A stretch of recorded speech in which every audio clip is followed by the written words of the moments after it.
Singapore. Okay. Good morning. I'm from Viking. My name is Mr. Lim. I'm based off in Singapore, in charge of the market in Singapore, Malaysia, and Indochina. So very pleased today. I think we have almost 78 participants today attending this webinar. And because I have also understand that there were some questions that would be posed with regards to the pre-action system. Couple of questions which I already have on hand, which I will really run it through later at the end of the session. And if you have any further questions, you can put it into the chat box itself, and then I will have a moderator to screen through, and then we'll answer from there, right? So without any further ado, can you see my slides? Hello? No. No, huh? Okay, give me a second. Give me a second. Okay, can you see my slide now? Yes. Okay, great. Now this is a slide on the pre-action system. Okay, what is a definition of pre-action? Now, a pre-action is basically a fixed fire protection system with a closed sprinkler head. Now, bear in mind, we are using the same deluge valve, be it in a pre-action or deluge system, right? Always bear in mind, for pre-action, the deluge valve is using a closed sprinkler head, whereas a deluge system is using a open sprinkler head, right?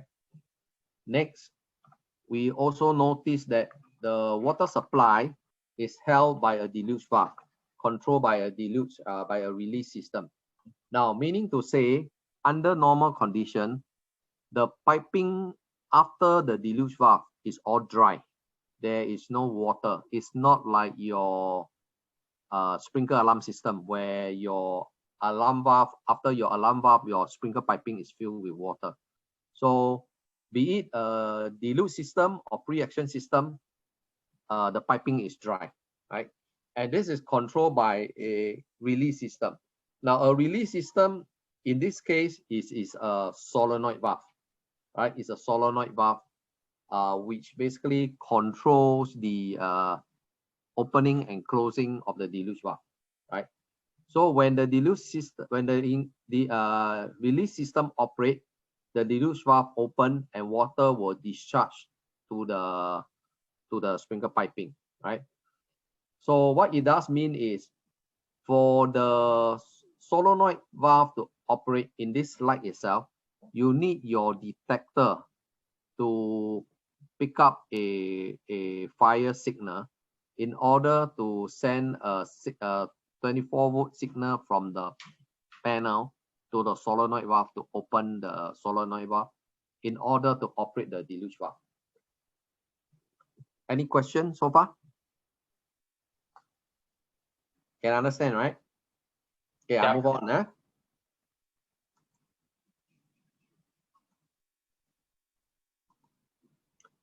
So the word pre, meaning to say you need to satisfy certain condition before your deluge valve can operate, okay?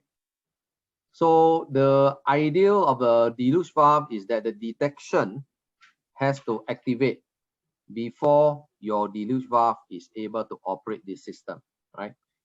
And let's look at the next slide.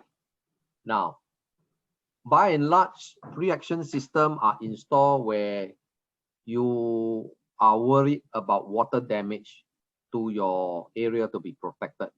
So some of the area listed here are like a freezer compartment, cooler compartment, something like your cold store, or we call it a cold room. We will use a pre-action system because you can't use a wet sprinkler system, because you know, for your cold room, normally the temperature is easily from minus 2 to minus 25 degrees. So imagine if you have water in the pipe and it is going through your cold room at -25, it will form a ice block, or you will have water being ice up, and then in the event of fire, there'll be no water discharge from the sprinkler piping, right? And you can also see in area like computer room, rare book storage, historical record, historical building, gymnasium floor, record storage area.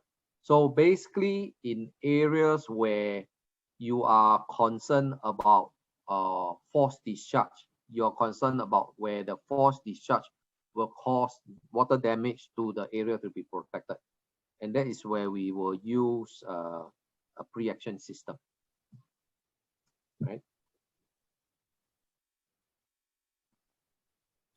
So, like I say, the deluge valve is the main component of a pre-action system.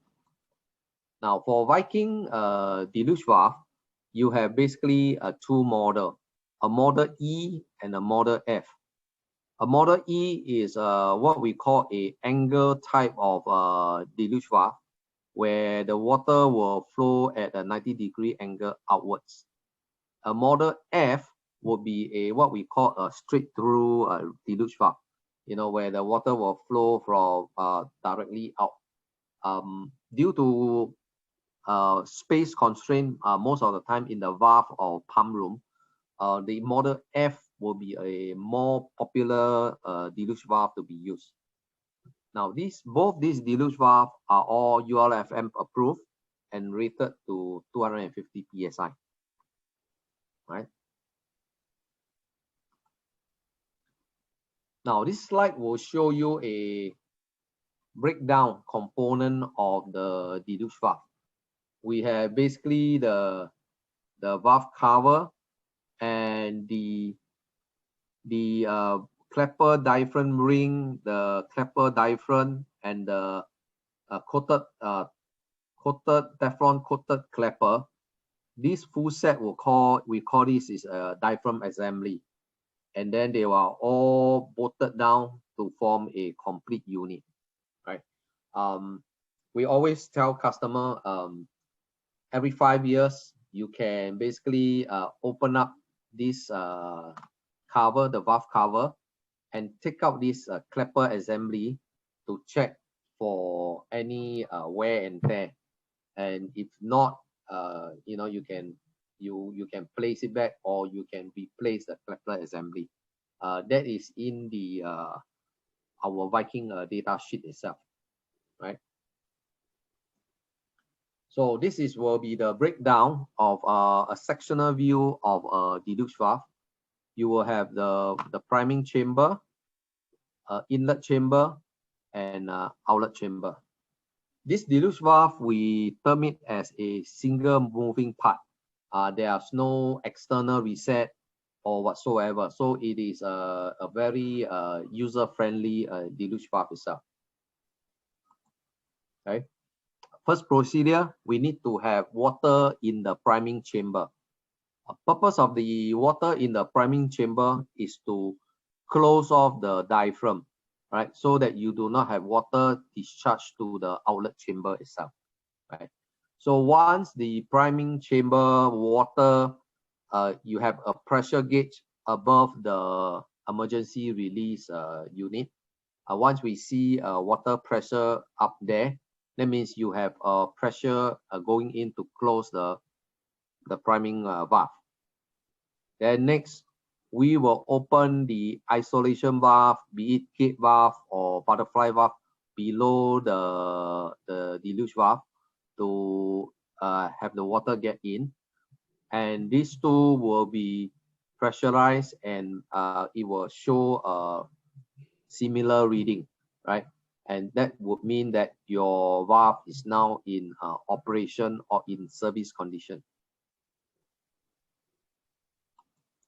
Now next, when the release system operate, meaning to say in the first slide which we show you, that is a solenoid valve. Now in the event the solenoid valve operate, the water at the priming chamber will be drained out. Okay, your pressure will be reduced. Now the inlet chamber will force or will push up the diaphragm to admit water into the outlet chamber. And then that is where you will have a deluge valve operate or activated. And then you will see water getting into your sprinkler piping. Now, because this is a manual system, it would mean that the water will continue to discharge until somebody closes the isolation valve below the deluge valve, right? If you do not close the isolation valve below the deluge valve, the water will still continue to flow up until your water tank runs dry.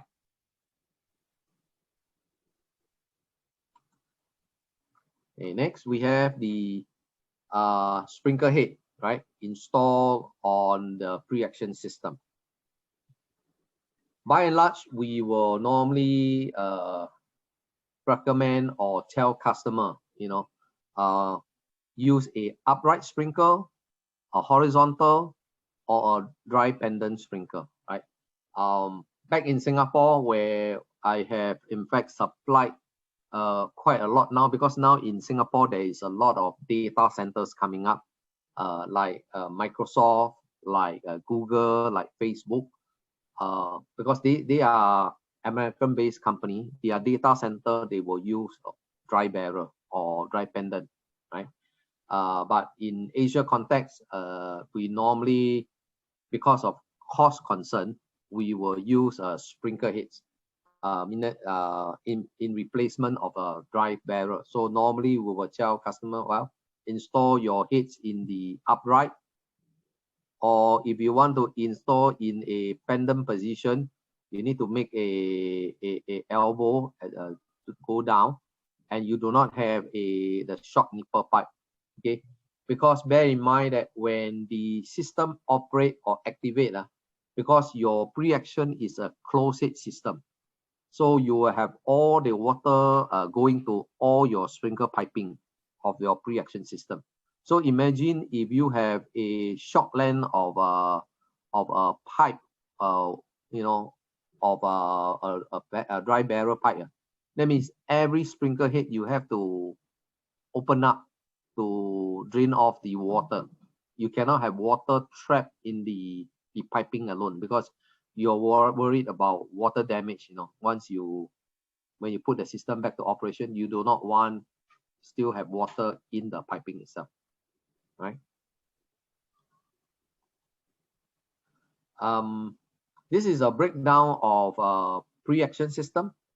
Now, basically a pre-action system, you can categorize into a single interlock or double interlock system. Single interlock system, we will see quite a lot, or very popularly used will be a single interlock electric release system. For double interlock, you have two types. Either you use a electric pneumatic release or new electric release, which I will explain on the later part of the slide itself. Right? Let's talk about single interlock pre-action. Now, the meaning of single interlock pre-action means it takes one action to open a deluge valve. Meaning to say, you need to satisfy one condition before your deluge valve can operate. Okay, for single interlock pre-action system, only the release system will open the deluge valve. So in this case, the release system will be your solenoid valve. Okay. Now the air pressure is placed on the sprinkler piping as a supervisory air. Okay, and any leakage or break or alarm on the low air pressure will not open your deluge valve. Okay, it will only show you a low air alarm, but it will not open your, or it will not activate your deluge valve itself, right? Now, this is a typical drawing of a pre-action system, single interlock pre-action system. You will have detectors, you will have a deluge valve, a check valve, solenoid valve, and compressor, right? The compressor can be, in this case here, tank mounted or riser mounted air compressor, which we will cover later on, which we have some questions being posed, and which I will go in some detail there, right? Okay, this single interlock pre-action basically requires your detector to play a part. So in this case, your detector, you can do a cross zone, meaning a heat and a smoke detector cross zone activate to signify there is a fire, so that it will send a signal to the fire alarm, and in turn the fire alarm will send a 24 volt to open your deluge valve, to open the solenoid valve in order to activate or open the deluge valve, right? Losing air only will not open the deluge valve or will not operate the deluge valve, right? So this will be a sectional view of your solenoid valve, and this is when it is in a set position, meaning to say when it is in service or in operation. So notice that the water at the priming chamber, it will be stopped at the solenoid valve with the plunger. The other side of the solenoid valve, you will not see any water. When the fire alarm sends a 24 volt to the solenoid valve, the plunger will be open. So this will allow a true passageway from the for the solenoid valve from the inlet to the outlet of solenoid valve. So when water flows through, it will also mean that your priming chamber of your deluge valve is the pressure is losing pressure, and that's how your deluge valve is able to operate. Right? So we have another system which is also called a single interlock pneumatic release, but this is not very popular because this would have to by and large, normally when customer use a single interlock pneumatic release system, most of the time they will have to tap into their plant air supply or their system air supply. Then they use this pneumatic release single interlock system, right? So again, the same thing. This is okay. This will be using the pneumatic air release to activate the system. You notice that instead of using a heat or smoke detector, now you are using the sprinkler head as your detection, or we call that a pilot sprinkler. Okay, this will be what we call a pneumatic actuator, right? You will have air supply coming in to close the top part of the pneumatic actuator, and your priming water will be there, will stand by at the actuator side. The drain will be closed, there will be no water. Okay, something like this will be in a normal condition. Now, in the event if your pilot sprinkler head activate, any of the sprinkler head activate, that means you have an air loss, then your water at the bottom of the priming chamber will be push up this spring to admit water out to the drain. So in this condition, your priming chamber of the deluge valve, the pressure will go down, and thereby will enable your deluge valve to open or activate. Right. Next, we go to the double interlock pre-action system. So we cover the single interlock, meaning to say you only need to satisfy one condition, and that condition is either your detector or your pilot sprinkler head has to operate before your deluge valve is able to open. Okay, now in double interlock is a different thing altogether.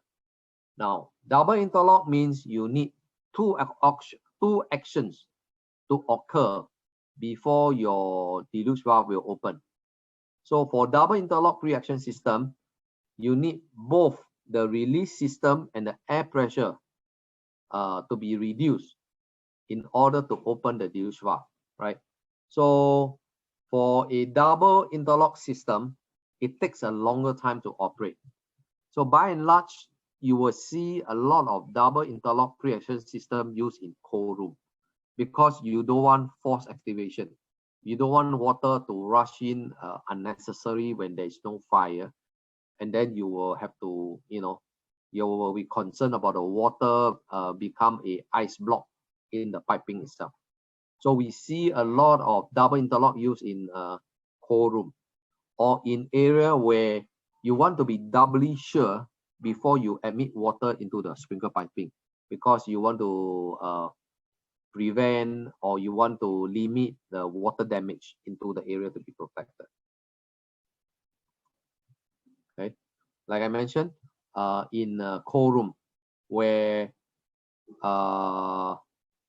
you need a double interlock system to be able to function, because and in double interlock in a cold room, we don't use a normal air compressor, because as you know, a normal air compressor, once you pump in air into the sprinkler piping, there will be an element of this moisture, water moisture in the piping itself. And if it is a cold room or cold store, if you have water moisture, then you will have a tendency of having a ice plug or ice blocking the sprinkler piping itself, right? Something like this, okay, which it do happen before, right? If you have water charged in and then nobody drains out the water, and this is what happened, because the water will form into ice, right? And it will block up the whole piping, and you don't have water coming out to protect the area to be protected, right? So what do? We have we call this a total pack system, a dry air pack system, FM approved. The air coming out from the compressor is 99% dry. So it will ensure that you have dry air coming out of this compressor, because the air that is before it goes up, it has to go through 2 tower of what you call a desiccant, where you have the silica gel inside to dry up all the air moisture before it gets out of the compressor to your area to the sprinkler piping itself, right? And this come in various sizes. Again, it depends on how big your cold store to be protected, and you will have to move from there, right? Okay, this would be what we call a double interlock electric pneumatic release system. Notice the ones in the red circle, you have a solenoid valve and you have a pneumatic actuator. These are connected in series, right? So meaning to say, for this to operate, you need your solenoid valve to activate. At the same time, you need the pneumatic actuator to also operate before your deluge valve can open. So this will mean that you are doubly sure that, in a fire condition, it is a fire condition before you activate the system. And that's why using a double interlock system, it will take a longer time for your deluge valve to operate, because you need the detector to, first of all, the detector to be able to operate, and at the same time you need a loss of air before your deluge valve can open, right? This is a sectional view of the solenoid valve and the pneumatic actuator.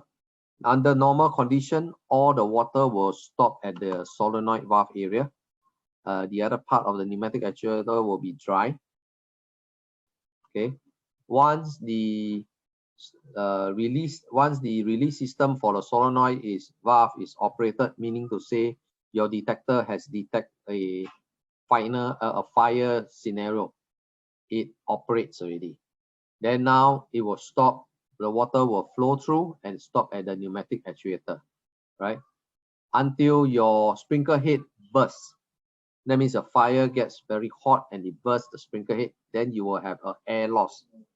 Okay, with that air loss, then your pneumatic actuator will come into play and it will be a complete flow out from the pneumatic actuator and thereby will open your deluge valve. Okay. Now, another way of configuring a double interlock is what we call a new electric system. And this would means that this is basically the panel come into play. Okay, the panel will first detect, because if you notice this drawing, compared with the previous drawing, this drawing you only have one solenoid valve. You don't have a pneumatic actuator, right? So, but it is still a double interlock. How do you do it? Is basically you need your detector to detect that there is a fire scenario, first thing. Second thing is you need the supervisory air, which is also connected to your panel.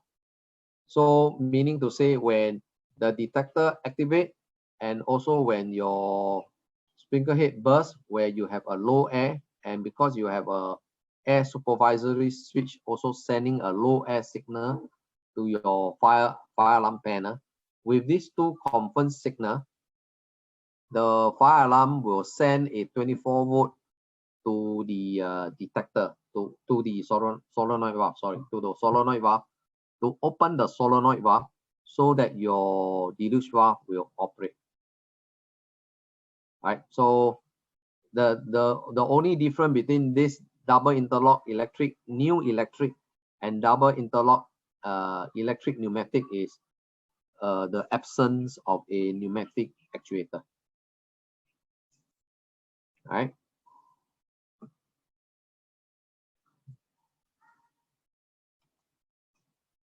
Okay, so almost in this situation is almost similar like what you see in a single interlock pre-action. You know, you basically make tap on the solenoid valve to open your deluge valve, right? Right. So you need first your panel, okay, indicated zone 1, that means the detector zone 1 activate. Then zone 1 and zone 2. Zone 2 in this case is a low air, so you have zone 1 and zone 2 activate. It forms a complete loop to open your solenoid valve. Then when the solenoid valve open, that means your deluge valve will operate already. Right. This will be something different, a pneumatic system which is using your airline, which I will not run through because these are not very popular system, right? Let me see. Right. So, any questions so far? I've more or less covered a very short presentation on a pre-action. I like to answer some of the questions which there were some questions that were being initially posed to me, which I think some of those questions which has been asked many times. So in a pre-action, we have basically three types.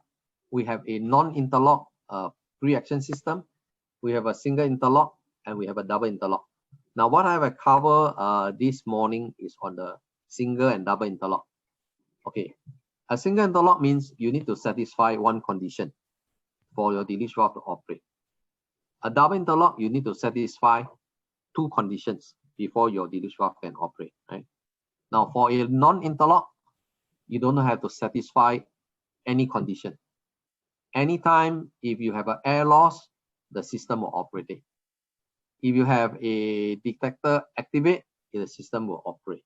So we normally do not advocate customer to go a non-interlock system because there's no interlocking there. There is no condition to be satisfied. So it's a very risky system. Even though a pre-action is a closed system, but bear in mind, because once you have water charged into the sprinkler piping, you need to drain out the water. Okay, so it will be quite massive, a lot of water to drain out, and you also have to ensure that you don't have water stuck in the piping, you know. So we normally do not advocate to use a non-interlock system. Okay. Another question posed is, how do you design a pre-action sprinkler system, right? The design of a pre-action system is the same as how you design a sprinkler system, right? Except now, instead of using a alarm valve, we are now replacing it with a deluge valve itself, right? And also, there are people who ask, is there any advantage of using a pre-action system over a gas suppression system for a small server room? Okay. The advantage of a pre-action system is because we are using water. So water is readily available for a fire protection system itself. Whereas compared with a gas suppression, you will need a cylinder, you will need to charge up the what you call the gas suppression into the cylinder. And also the advantage of using a pre-action system is you can use multiple times, you know, without worry of having to of the water supply. Whereas compared with a gas system, because you have to have the gas in the cylinder, and that gas cylinder upon activation is a one-time discharge, you know. Of course you can discharge further, but you need to top it up with the gas before you can activate again. So this is the vast difference between a pre-action and a gas suppression system, right? And then there are questions whether can we tap the pre-action system from the pump room or from the alarm valve. So it all depends on your design, you know. By and large, if let's say you have from you have a common header, normally when you design a system, like you have a common header, common manifold, where you put your alarm valve or your pre-action, okay, that is a brand new system. Or example, when you have constructed already, and then you need a small room where you need a pre-action system, you can tap from the existing the piping itself, and then do a pre-action system near to the area to be protected. Right. So I do not know what other questions you all may have, or you may want to put it out for discussion. Lim, what about the compressor sizing? Okay. By and large, compressor sizing we need from customer the pipe, the diameter of the pipe, and the length of the pipe itself to enable us to do the sizing of the air compressor. Now, under the NFPA 13 code of standard, the compressor has to charge up the whole sprinkler piping with air within 30 minutes. Right? So that's why the sizing of the compressor is very important. If you undersize the compressor will run non-stop, and then you will burn out the compressor, right? We do have a in-house program. So that's why I need the diameter of the pipe, the length of the pipe, and that will enable me to size up the compressor. Right now, couple of things to look out for when designing a pre-action system. First thing is the 30 minutes duration for the air compressor.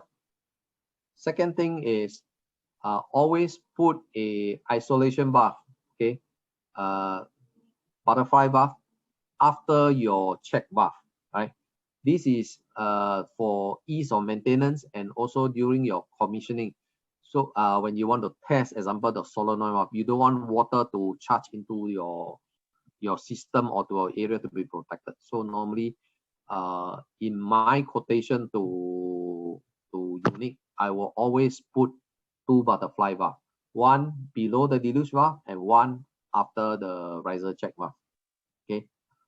And next most important thing is do not put a flow switch on the sprinkler piping, because bear in mind that because you are dealing with a deluge valve, meaning to say that your pipes are all dry, there is no water. So when you activate your deluge valve, your water, the surge of pressure that's coming into the sprinkler piping, there may be a possibility you may break the plastic pedal of the flow switch, because this is like, you know, it's not like your sprinkler alarm system where your flow switch, the plastic pedal is immersed in the water. In this case, the pedal for the pre-action is dry. So imagine, you know, the kind of rush of water going in, there may be a possibility to break off the rubber pedal. And customer may ask me, so if this is the case, how can I know that the system operates? Now, bear in mind that if you look at the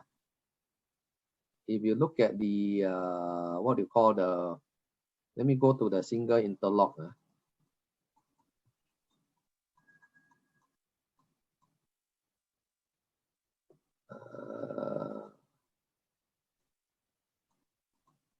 Now, there is a pressure switch before your water gong.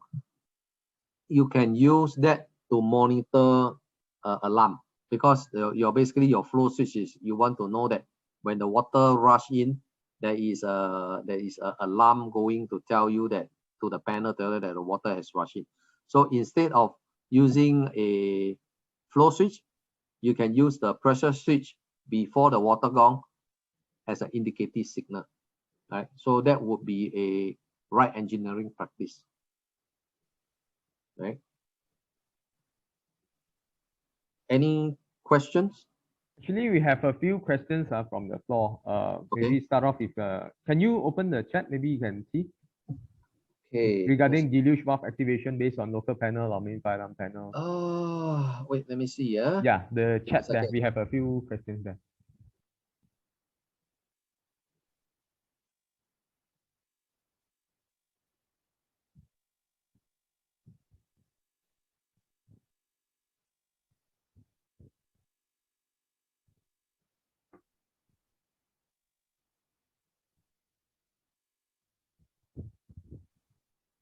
Okay, yeah, I saw some question here. So first is deluge valve activation based on local panel or what do you call it? Main fire alarm panel. Yeah, or main main fire alarm panel. panel. Yeah. Okay, the activation is actually on the local panel. Okay, and then you can of course link to your main panel, you know, but yes, it's on the local panel itself. And can the valve trigger via double knock? Okay, you can do what we call a double knock. Okay, that means you do a cross zone. That can be done, right? Heat and smoke or smoke and beam. Yeah, you can do it. Okay. Next question is, what is the design standard for deluge system? This is not a deluge system we are talking about. We are talking about a pre-action system. So like I mentioned before, the pre-action system the design is the same as a wet sprinkler system itself, right? Our deluxe system design, we do have inside our manual, the Viking manual, about a basic deluxe design. How do you do it, right? Maybe I can forward to Unique to have it to pass to you, right? Okay, next question is deluxe valve activated by pneumatic air compressor. Is there pre-action valve not activated by compressor? What is the pressure of the compressor? Okay, there are a lot of customer who ask, why do we need compressed air in the pre-action system? Can we do away with the compressor, right? The answer is no, because the compressor is to monitor the integrity of the system. Because bear in mind that because this is a dry system, you don't know when the sprinkler head, if there's a leakage or there's a break off, you need to monitor the integrity of the system, such that if there is a breakage or a sprinkler head burst, the pressure will go down and it will send a signal to your panel to give you a low air. Okay, and what is the pressure? Okay, the factory will set the air compressor at 40 psi. You do not have to be at 40 psi. I always tell customer, you can do it at about 25 to 30 psi, because bear in mind, you're dealing with air, meaning to say, if there is the installation, there is a minor leakage or whatever, the air will seep out a lot, and then you will see your pressure coming down, right? How big? Okay, then the other, you can monitor your, what you call your pressure, air pressure reading by the air gauge at the riser valve there. Okay, meaning to say, what I normally tell my customer is, okay, you charge up the pre-action system with the air, say maybe at 30 psi. Okay, then you monitor. If let's say there is a leakage, you will see the gauge coming down very fast. Okay, if the gauge can maintain, that means your installation is good, right?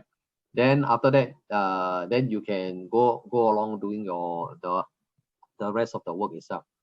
Or the other way is, you put the air gauge there at the riser check valve. You stop the air compressor after it charge up to say 30 psi. You off the air compressor. You leave it overnight. You come back the next day. You see the air. If the air is still at 30 psi, then you're okay. If you drop to 20 or 25 psi, meaning they say that there is some leakage in your sprinkler installation piping, and you have to use soap water and go around checking for all the joints for leakages. Okay. Next question. How big is the compressor required for system to be activated? Okay.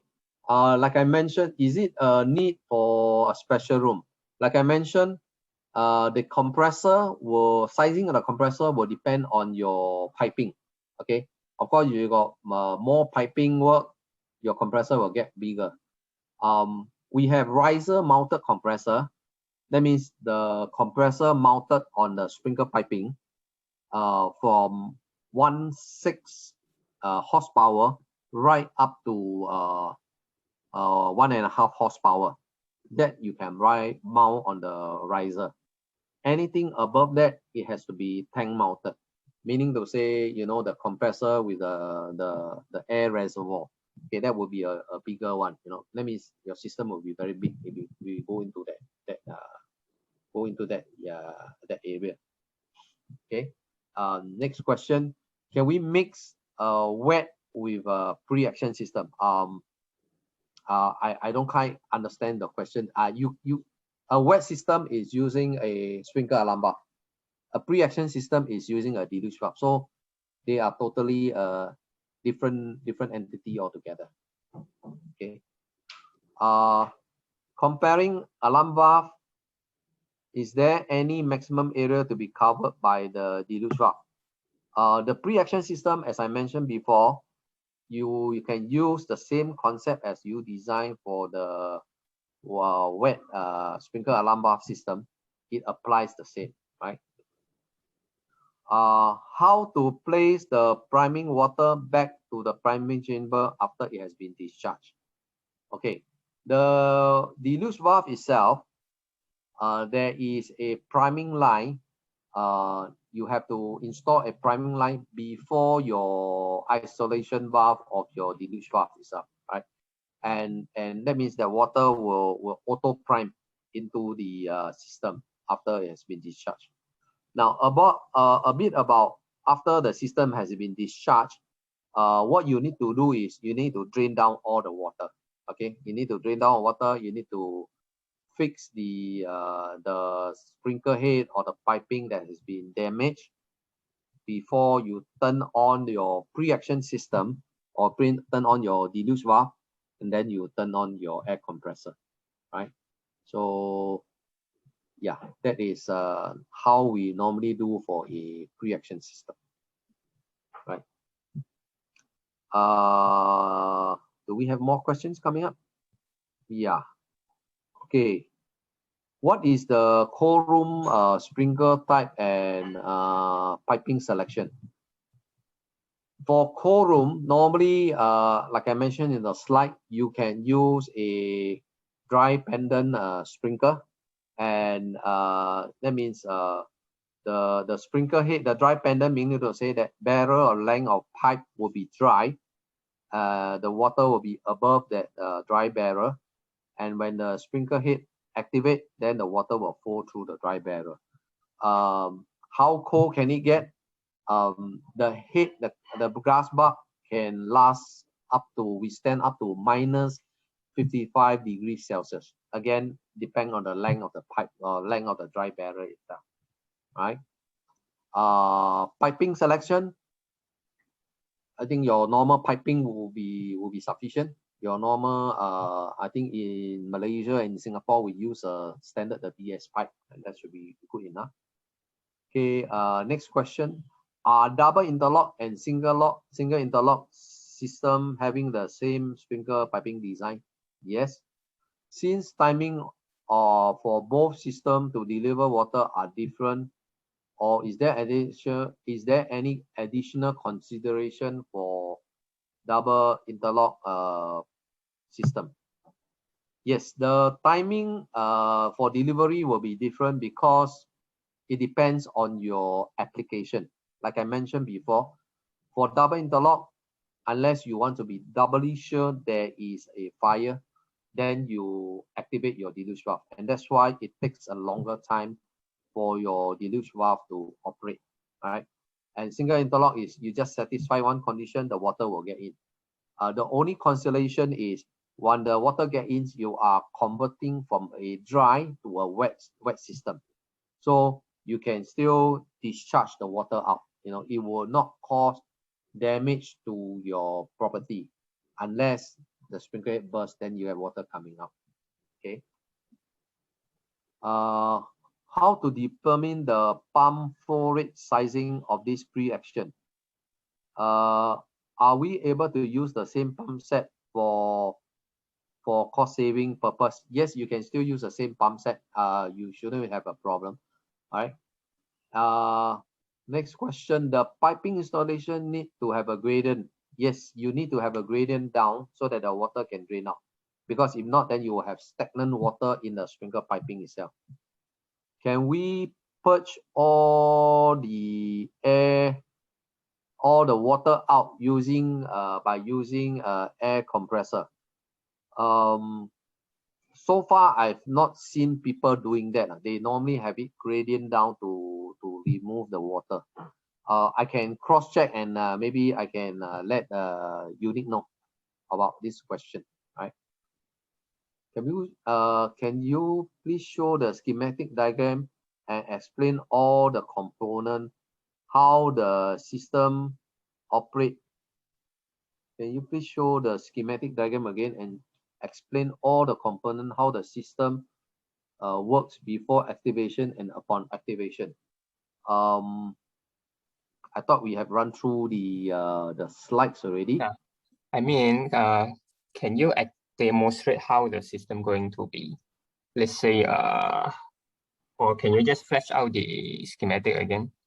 The schematic again, huh? Yeah. Give me a second, huh? Give me a second.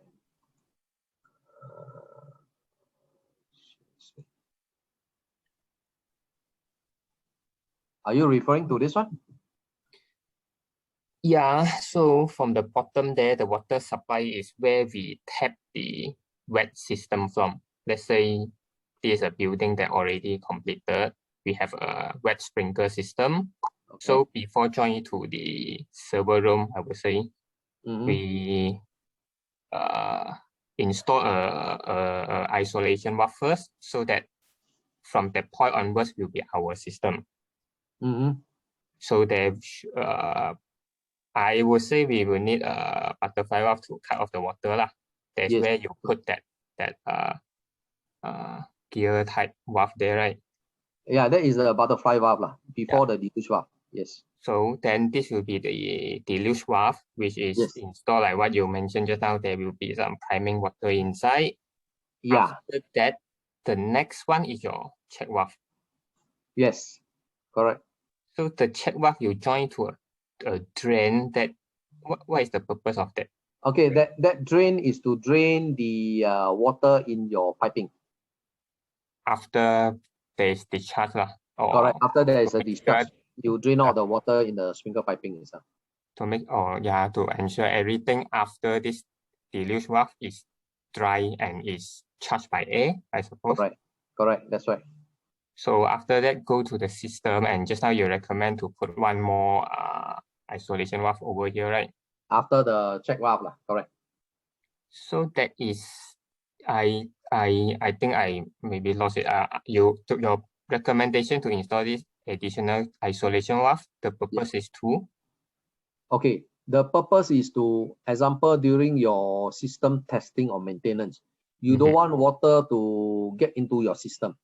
So at least your butterfly valve on top of the check valve, you limit your water into the system itself already. You can close the butterfly valve after that check valve, and you can do your maintenance or testing itself. Yeah, because just now you mentioned this deluge valve recommended to have service every 5 years, right? No, every 5 years is to check the diaphragm. Oh. It's just to check the diaphragm only. Okay, so the next, because there are a lot of dotted line, a lot of symbol. Actually, some of it I can know what are they referring lah. For which one again? When you maybe we start with the top left, and alarm bell, detector, be it smoke or heat. Yes. And then a sub-fire alarm panel. Yes. So all this is linking to okay, maybe the top right one. There is a compressor tank with a compressor on top. Correct. Then a drain valve, and then that rectangular red color thing is a pressure switch. The red is a pressure switch. That's right. The red one on the on top of the air compressor, right? That is a pressure switch. That is the pressure switch to monitor the low air. To monitor the low air. Yeah, correct. But that is nearer to the compressor. We can move this, not necessary to be here. We can move it to the before the what you call the air going to the check valve, that area. That part is quite flexible. You do not have to be in that area itself. And what you're seeing here on the slide, this is what we call a tank mounted compressor. You see the compressor with a reservoir, the air reservoir. And that is a bigger capacity. This one we are talking about a 2 horsepower or 3 horsepower air compressor. On a bigger scale, you know. Okay, so following this line after the pressure switch, there is a ball valve, but before that, what is that? The small piece of valve. You mean there's one ball valve and some gauges, that one, right? Okay. Further left a bit, right after that right angle dash line. Yes, this one. This one, you mean this one? This is a the- ball valve, but This before is that, just only a ball valve. You can, you do not need that ball valve. but I mean the valve before that. What is one. that? Yes. This one. This is a Yes. check. Because when the system operates, you cannot have air, cannot have water going into the compressor because your air compressor cannot compress water. It can only compress air. So Okay. you don't want water to get into the compressor to damage the compressor. Okay. So the next cyan color, the cylindrical, I think. Okay, this one is what we call the dryer. Because you don't want the air moisture in the moist air to enter the pipeline. correct. That's why you need this what do you call the dryer itself, where you got the desiccant gel inside to dry the air. I see. So the next a set of what, the one that you mentioned. Yeah. Okay. This one is what we Looks call like a release valve. air maintenance device. Okay, because bear in mind your compressor coming in this pressure, okay, sometimes can be very high. Example, maybe the compressor come out, the pressure generated say is at 60 psi. I don't need so high a pressure. I need only a 30 psi. So I can use this air maintenance device to regulate and step down the pressure so that I can have, after going through this air maintenance device, I have a consistent 30 psi going into the system itself. See, like a release valve to release the Step down. It's a step down valve. You step down the pressure. Step down the air pressure.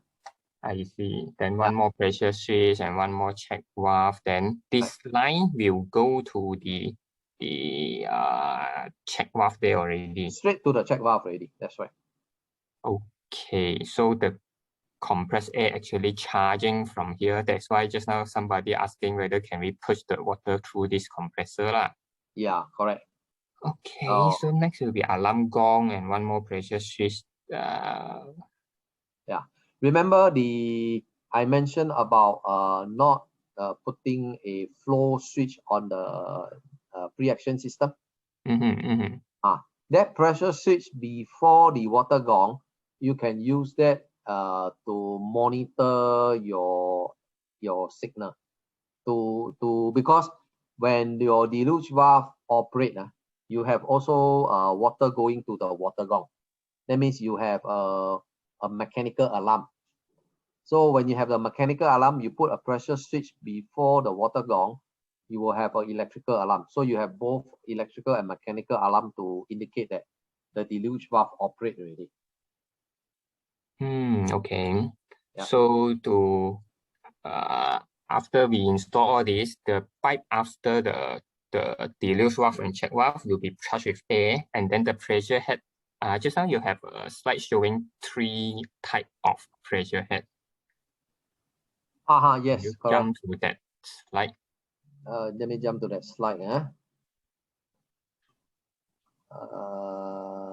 This one? So these are all normal pressure head. So normal sprinkler. These are all normal sprinkler. That's right. Normal sprinkler head. Yeah.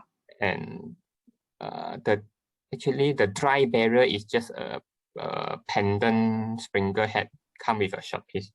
Correct. This dry barrel basically meaning to say when you install this, your water will always be at the top of the barrel. This from here to where the sprinkler is, this part is all dry. That's why it's called a dry pipe or dry barrel. Only when your grass bulb activate, then the water will push into the piping itself.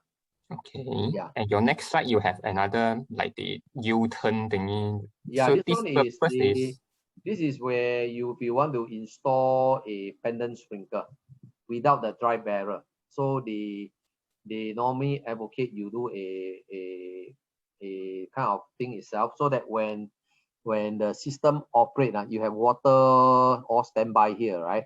So you have to open up your individual of your pendant sprinkler to drain off the water. Because remember I told you your pipe has to be dry. You cannot have water in the pipe itself. But then the right hand side, the header also need to be like open it and then drain it off lah. Yeah, So you have that to drain off. Correct. Yeah. I- So that's why in Singapore, like those like I mentioned, in those data center, those American data center like Microsoft, Google and Facebook, they, for those pendant sprinkler, they will use this dry barrel. It costs more, but then they will know that at the end of the day, when system operate, you have only to drain the top part of this water. You do not have to open up the sprinkler head to drain off whatever excess water in the downward. Yeah, because this whole black color thingy is just open lah. So all the water should discharge out by gravity already. But because again, cost come into play lah, because this dry barrel don't come cheap,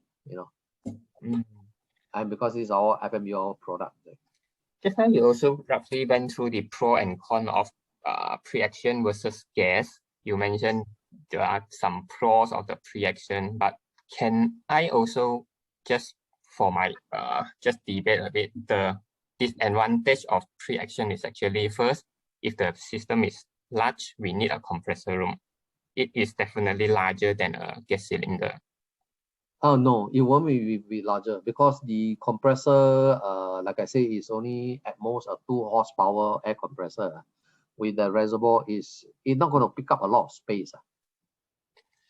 Then this gas compressor, can we put it together inside the, say, MDF room, or some of the people, they have actually a IUR before the MDF room, the IT utility room. Can we put it there? Then you need to run the pipe from where you are to your what do you call your pre-action system. Am I right to say that? Yeah. Shouldn't be an issue. So shouldn't be because the purpose of the compressor is just only to monitor the integrity of the system. So it's like, so long as I size up my air compressor correctly and able to meet that 30-minute duration, I'm okay. This air compressor, when it's running, when it's compressing the air, will it be very noisy? By and large, yes, it will be quite noisy. But like I say, the compressor, if your pre-action system is installed properly and maybe minor leakages, I would expect one day the air compressor, you take it like a jockey pump. When the pressure go down, it will just pop it up already. So by and large, that if it's a proper installed system, you will expect maybe a air compressor every day. At most, you run about 2 or 3 times. It just pop up a bit and then it will stop already. Yeah, because that is what I am expecting. Because the piping, if we are charging with air, tends to easier to leak compared with charging with water. Correct. Yeah, because water you can seal it over, the leakages, but not air. Air is like any small little hole, it will leak out already. Yeah, so can expect every day 2 to 3 times. About there. But it won't run continuous. It's just like, just a short 1 or 2 seconds and then it stop already, And by and large, because all these pre-action system, they will put in a room where you have a door closed, so that the sound will not travel out. And will they be more expensive in terms of maintenance, because we have a compressor, we have this valve and that valve, compared with the FM200? Maybe every 20 years only we need to inspect the tank for once. No, because the air compressor, if it's a riser mounted, you are using your normal 13 amp plug supply, so it's literally maintenance free in a sense, because once you plug it and then you just leave it there already. The deluge valve is every year you kind of do a simulation or activation just to trip to make sure that the valve is working. There is actually not much moving part or maintenance, you know. Because I did use some larger scale air compressor before, not so small one, but those large compressor, they need to like greasing, and I think every year or 2 years have to have one time of maintenance one. So far okay. I mean I've also supplied those big air compressor. You're right, they need to do some running and all those things, but I don't experience any problem with that. They're so far okay. I mean, a compressor that supply them for more than 10 years is still working fine.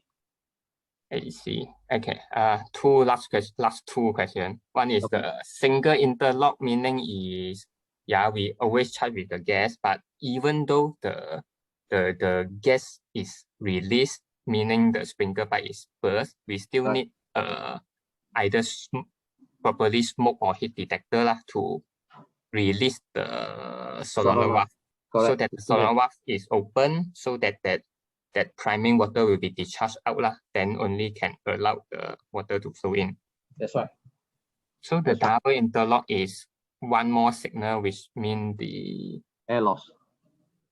Air loss, I mean one more signal from the air loss. It's not only but if the sprinkler head is burst, automatically it means we will have a air loss signal already, So yes. what is okay, meaning to say, we talk about the double interlock. Meaning to say, if example, I got the sprinkler head burst, so I have air loss, right?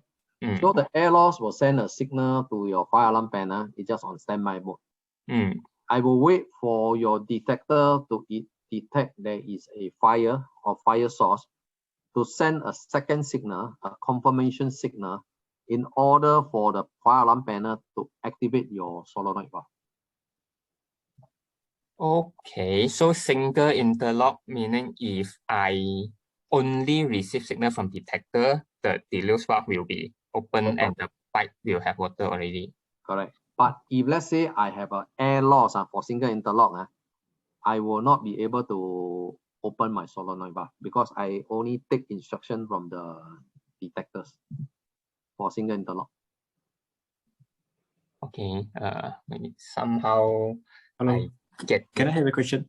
Sorry. Yeah. If we have a pre-action system already installed, so if the last point have fire and then the sprinkler head burst, so that the pressure release. So is there a limitation for water to flow from the deluge valve to the last point where the sprinkler head broke and discharge the water? Is there a limitation on the time? There is a time.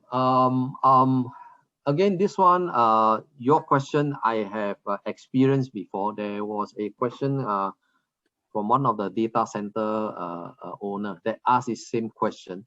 So I have to send these questions. That means I need to get because I think the code itself says there is certain time you need from where your deluge valve operate to the most remote point. There is a time frame, and then it's about, I think it's about 3 minutes to 5 minutes. But about that. That is the time to push up all the compressed air. Am I correct?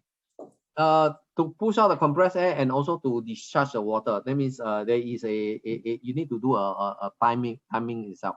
And on top of it is what I've done is, in fact, I've sent those because the gentleman gave me their kind of full set of their drawing and all those things.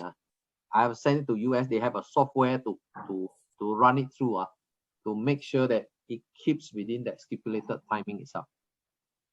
Oh, okay. Which means during the design, we need to size the pipe size properly so that we can ensure that the water will reach the last point within the time limit. Yeah, am I correct? Within the time limit, yes, correct. Okay, thank you. Yeah. Okay, my last one question. Just now, actually, my colleague asked regarding the pre-action, whether we can do it only on our floor or need to go all the way back to pump room. The purpose or the reason we ask this is, A few years ago, we received this comment from Bomba. Okay. I can't remember where properly Putrajaya. They rejected our submission. They say if we want to do pre-action, this deluge valve or this dry part have to all the way go to the alarm valve. Cannot be after our floor, after the flow switch of our floor. Let me say your deluge valve has to be at the same common manifold as the pump side coming out the where you do your common manifold and put all your system there, correct? That is their that at that time that is what that Bomba comment which will be very costly. We need to run you the run whole a lot of pipes. Yes. Everything will be up. Even your compressor will also be sized up already. So have you or know of this comment recently, or have you know? I'm not sure, but in Singapore, I talk about Singapore context. The local consultant or Bomba allow us to tap from the sprinkler system down. For example, if you have a small data center room, it cannot be possibility you run all the way, your piping run like what you mentioned, run all the way to the pump side there and then put a pre-action system and run the pipe back to your area to be protected. We in Singapore we are allowed because I don't know about your Malaysia side, your code of standard, do they allow or not? But in Singapore, yes, we do allow. Yeah, a bit confusing here because some of the district I heard that KL accept it, Putrajaya don't, but that is few years back, and now I don't know. Anyway, yeah, I think that part you may have to cross check because I'm not too familiar with your local code itself. Yeah, that is few years back lah. Never mind, I will just hoping for an answer. It's okay. Thank you very much. Hey, no problem.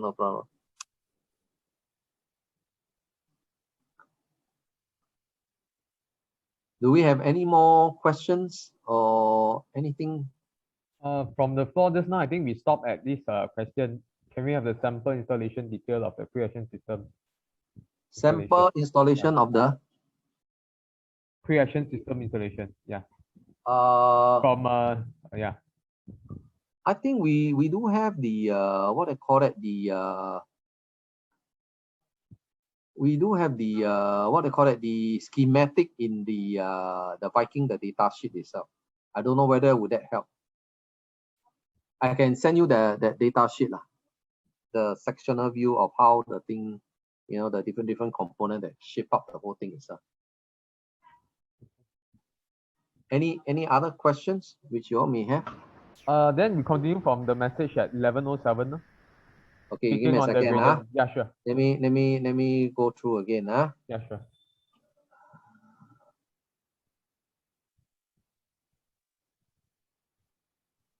It's on the gradient. Yeah. It's gradient of piping installation.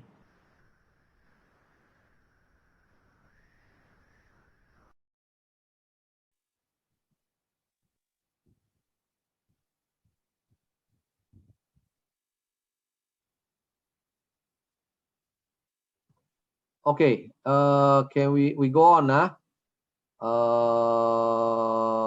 Where are we? From 11:07, right? Yeah, 11:07 regarding the gradient of piping installation. Okay, 11:07. Speaking about on the gradient of piping, what is the preferred gradient? Where is the ideal location of a sprinkler of a piping distribution? Okay, the gradient I have to, because I don't get involved in the installation, let me check. I can come back to you about the gradient. What they do locally in Singapore, I think that could give you some idea. Where is the ideal drain location for of a piping distribution? I.e. on range pipe or distribution pipe. Sorry, I don't kind of get the question. What do you mean by that? Because the piping, are you talking about the, if you're talking about the draining, the drain is from that, just now we mentioned the check valve, the riser check valve, there's a drain to drain out the water or all the what do you call that, the system water in the event of activation. Then can you share your slide for better understanding? Can you label all the component? Okay, we can do that. I can do labeling on the component to give you a better understanding. What would be the scenario when compressor don't activate in the event of fire? Okay, if let's say if the compressor is just basically to charge in air into the system and then it will cut off already, right? So in the event of fire, that means to say your sprinkler head burst, your pressure will come down, and then you will have a signal sent to the fire alarm to show low air.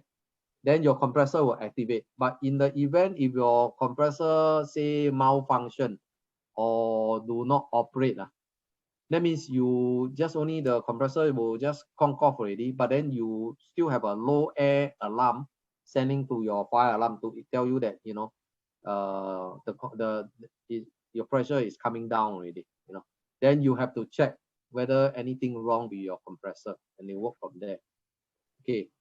Next, can concealed sprinkler head used for pre-action system? Yes, you can use concealed sprinkler head for pre-action system. It shouldn't be a problem. Another question: how to drain off water of the return bank before the sprinkler head? If let's say you have that return band, I think the only way to drain is you have to dislodge it to drain off whatever excess water we have it there. Okay. Next question: for the small server room using pre-action system, do standard allowed to tap from the wet pipe system? I think we have run through just now. In Singapore, we are allowed to do that, but in Malaysia, you may have to check with the bomba on this thing itself. What is the cost difference between gas suppression and pre-action, assuming is a small server room?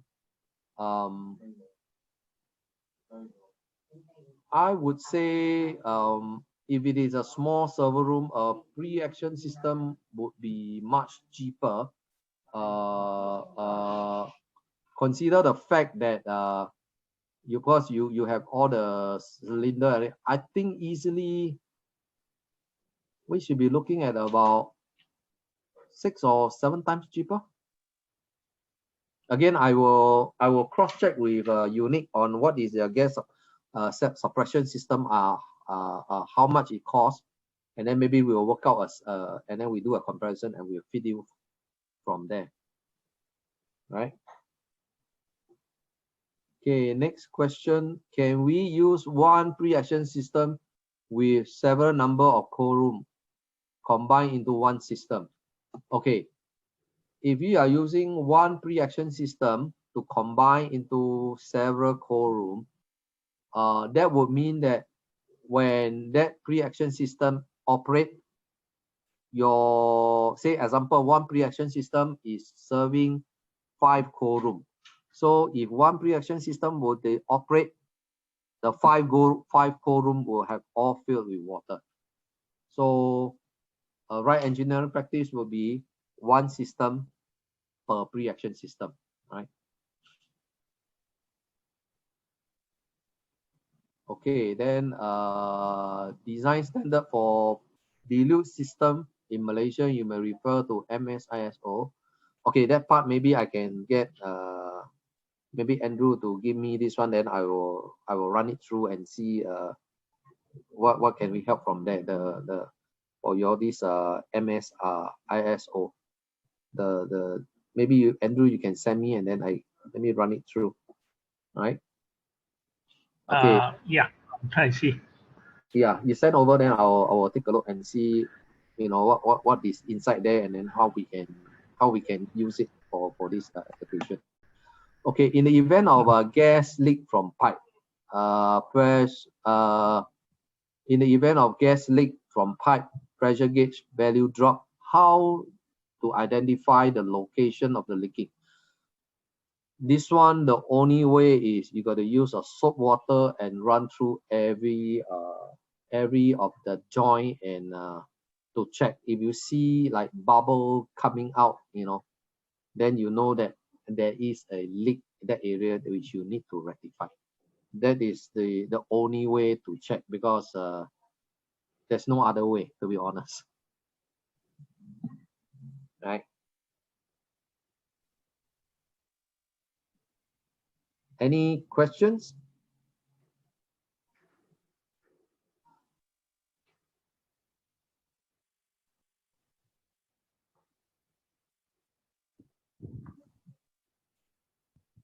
Are we good? Yeah, I think we are good. So may I ask the floors, is there any like further questions before we end this webinar?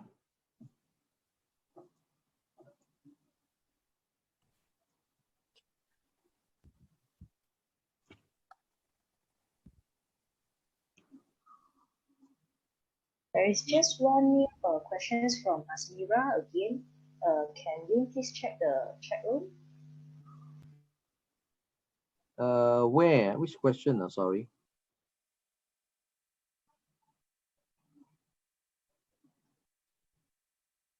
Terry, we can't see. You put at everyone. Yes. Asmira, do this for everyone. The question is for the small server room, using pre-action system to standard allowed to tap from the wet pipe system. Yeah. Like I say, in Singapore we do allow, but in Malaysia you may have to check with your because you see in the code of standard, there is always this thing they call AHJ. That means authority having jurisdiction, meaning the local authority would have the final say. You know, like in Singapore case, we are allowed to tap from the sprinkler system for a small server room. We don't have to run the piping all the way back from the pump, you know, like we mentioned, because first thing is it's going to be very costly to run that piping, and then you are incurring extra work, you know, to do that itself.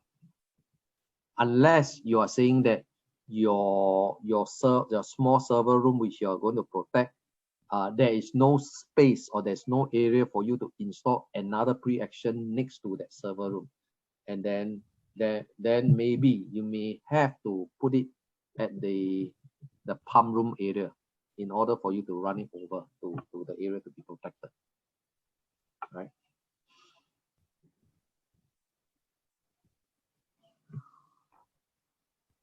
Is there any more questions from the floor?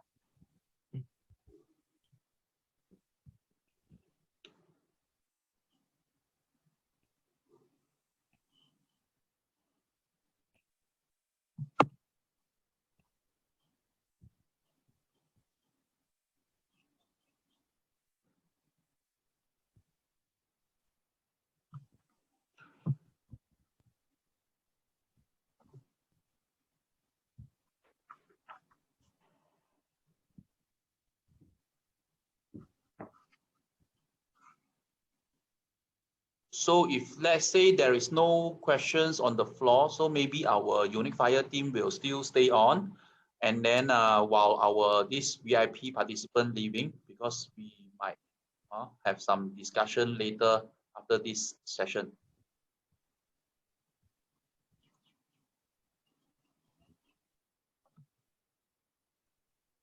So while our participant is leaving, maybe Lee, you can still play our this, how should I say, video.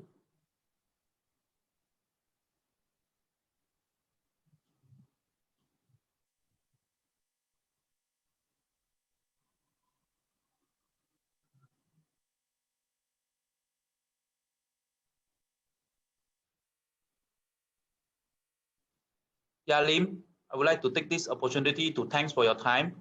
And then I believe that the response from these business partners and other consultants is overwhelming. Once again, thanks for your time, Lim. And then we believe that in the near future we will organize more like this kind of webinar after our discussion with marketing team.